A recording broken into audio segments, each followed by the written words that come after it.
Today, Canada has decided to extend the flight ban from India. Why? Virus concerns, they say. Well, what about the US, where cases are mounting? No restrictions there. Americans can travel to Canada. All they need is a proof of vaccination. But no such option has been given to Indians. Again, why? Public health concerns, says Canada. How is it that the same rules do not apply to the US? Why are countries like Canada using arbitrary rules to stop travel from certain pockets? Does it have to do with public health policy, or is it politics?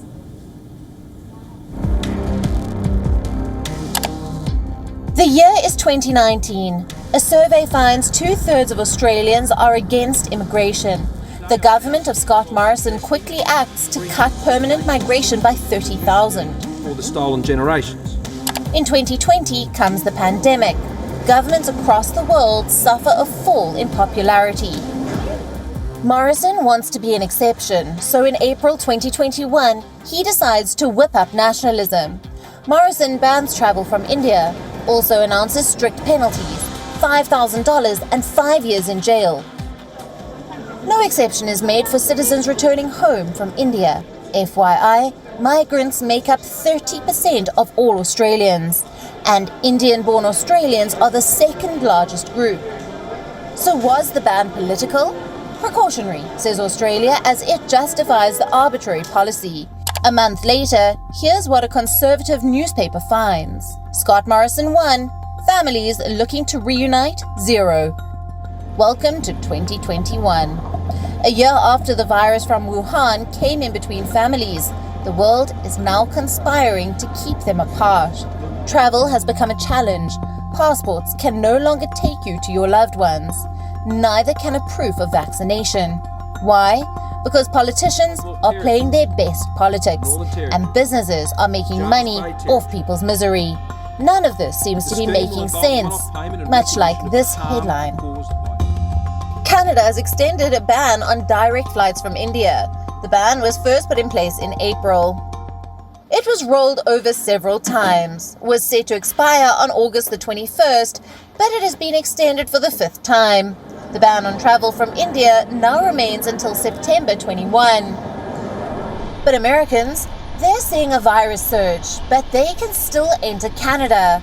All they need to do is show proof of vaccination. For Indians, that's not even an option. Politics. Public Health, says Canada's Transport Department. Weirdly enough, public health is not a concern with dealing with travellers from America.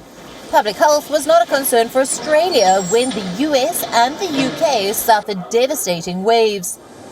Flights from the West were always welcome. Flights from countries with darker-skinned people, not so much. This is the ugly truth of the pandemic. The health crisis has become a tool in the hand of politicians who are making it harder for people to move around. They are clinging on to strict border controls, even as daily cases dip in countries around the world. Indonesia, for example, has more deadly cases than India, but it will not let Indians land in the country. Neither will Iran, Kuwait, Singapore, New Zealand, Bahrain, Oman, Italy, or Djibouti. What about people who have families in these countries? What will migrant workers do who are stuck jobless in countries around the world? The pandemic is 16 months old. Some families have been separated for much longer. Shouldn't they get a chance to see their loved ones? Shouldn't workers be allowed to return home? Businesses, it seems, do not want to let that happen. A day after the UK reopened travel from India, the fares of Delhi-London flights shot through the roof. Economy seats were being sold for 3.95 lakh rupees. The cheapest seat was 1.2 lakh rupees. Imagine the cost of such fares on families, on students looking to finally travel to campuses. Why are we making the pandemic harder for the world? Bureau Report, WION. World is One. WION is now available in your country. Download the app now and get all the news on the move.